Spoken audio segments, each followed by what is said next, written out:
इस वीडियो के माध्यम से सीखेंगे मेमोरी क्या होती है, कितने टाइप की होती है और किस मेमोरी का प्रयोग कहाँ पर किया जाता है और ये किससे इंक्लूडेड होते हैं, किससे जुड़े होते हैं और ये डेटा को किस प्रकार से स्टोर करते हैं, अस्थाई करते हैं या अस्थाई करते हैं, हम इसके बारे में जानेंगे। तो मेमोरी यानी मेमोरी को हम लोग जिसको बोलते हैं हिंदी में स्मृति, क्या बोलते हैं इसको? स्मृति, यानी जिसको हम एक प्रकार से याददाश्त भी बोल सकते हैं। यानी मेमोरी का मतलब क्या होता है? याददाश्त। यानी कि मेमोरी वह चीज़ होती है जो हमारे डाटा को, यानी कि कंप्यूटर में मेमोरी वह चीज़ होती है जो हमारे डाटा को अस्थाई या अस्थाई रूप से, यानी मेमोरी जो होती है हमारे कंप्यूटर, जो हमारा कंप्यूटर होता है, इस कंप्यूटर के डाटा को ये स्टोर करने का काम करता है। क्या करता है? ये स्टोर करने का काम करता है। यानी मेमोरी का अगर जो हम डेफिनेशन बोले तो ऐसा बोल सकते हैं कि मेमोरी वह उपकरण है जिसमें डाटा अस्थाई या अस्थाई रूप से स्टोर किया जाता है। मेमोरी की अगर जो हम टाइप की बात करें तो मेमोरी जो होती है मुख्यतः दो प्रकार की होती है, यानी इसे दो भागों में डिवाइड किया गया है। एक को बोलते हैं जिसको बोला जाता है प्राइमरी मेमोरी और दूसरे को बोला जाता है सेकेंडरी मेमोरी।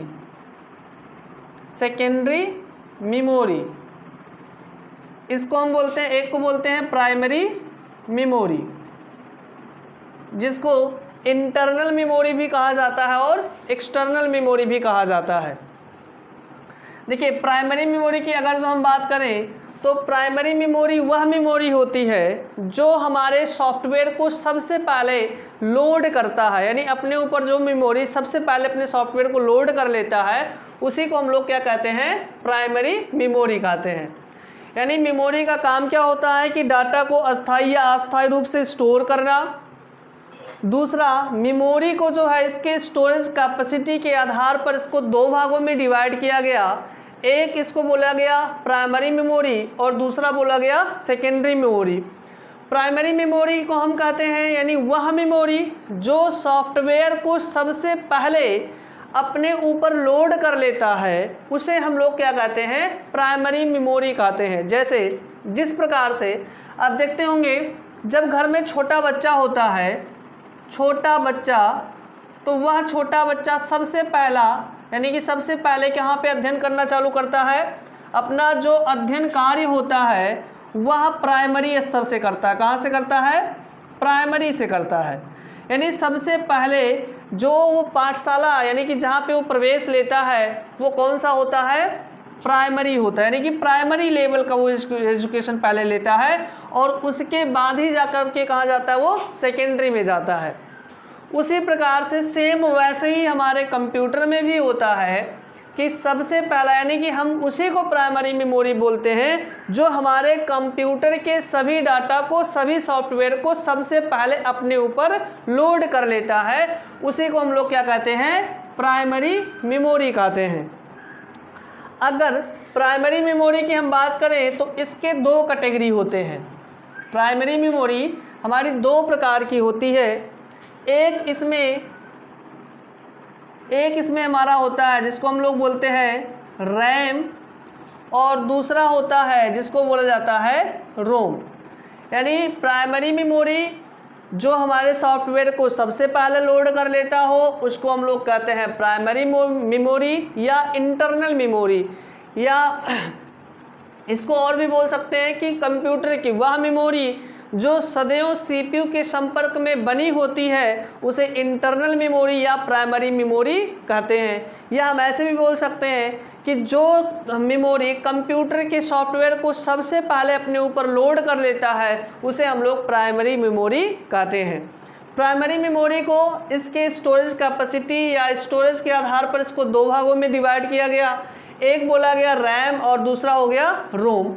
अगर हम रैम की बात करें तो रैम को जो होता है इसको बोला जाता है वोलाटाइल मेमोरी। क्या बोलते हैं? Volatile memory. ये मेमोरी यानी कि वोलाटाइल होती है। और रोम को जो है हम लोग कहते हैं non volatile, non volatile memory.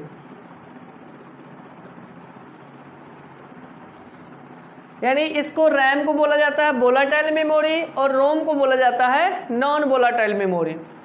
RAM की अगर जो हम बात करें तो रैम का पूरा नाम जो होता है रैंडम, यानी रैम का पूरा नाम होता है रैंडम एक्सेस मेमोरी।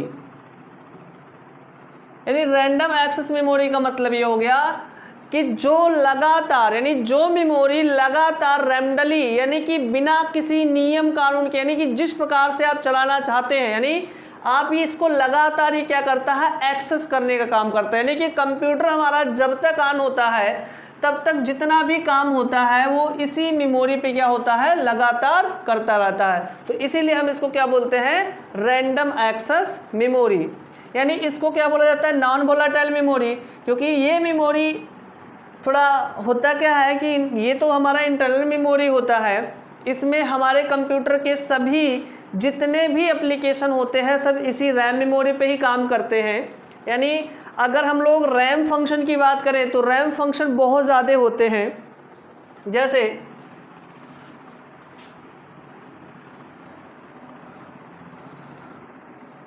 रैम का अगर जो हम लोग फंक्शन की बात करें, आइए हम इसको मिटा ही देते हैं सब, अगर जो आप स्क्रीनशॉट लेना चाहते ले सकते हैं।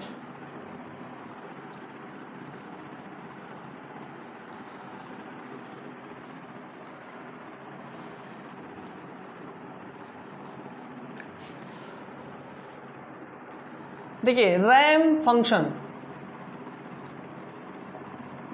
यानी रैम के कार्य कौन कौन से हैं, तो रैम के बहुत सारे कार्य हैं। जैसे सबसे पहली चीज़ तो रैम में, यानी हमारे कंप्यूटर के जितने भी एप्लीकेशन होते हैं यह सभी एप्लीकेशन, ये सभी एप्लीकेशन हमारे किस पर रन करते हैं रैम पर। यानी जितने भी कंप्यूटर के एप्लीकेशन होते हैं वो सब किस पे संचालित होते हैं हमारे इसी रैम मेमोरी पे।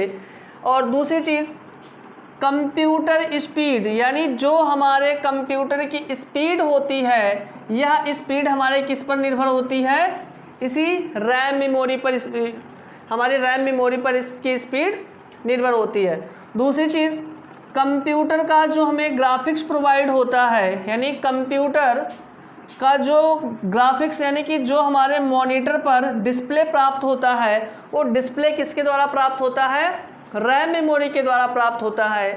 और हमारे इसी रैम मेमोरी के कारण ही हम लोग ज़्यादा से ज़्यादा एप्लीकेशन को चला सकते हैं। जैसे हम लोग इसमें देखते हैं कि कुछ ऐसे होते हैं, जैसे आप लोग मोबाइल ख़रीदते होंगे, क्या ख़रीदते हैं मोबाइल।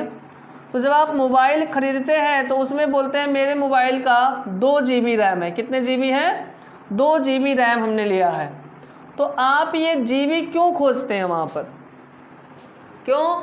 क्योंकि आपके मोबाइल फ़ोन का जितने ज़्यादा रैम होगा उतने ज़्यादा आप ऐप यानी कि एप्लीकेशन चला सकते हैं और उतने ही ज़्यादा कैपेसिटी के आप भारी भरकम सॉफ्टवेयर को एक साथ लेकर के चल सकते हैं।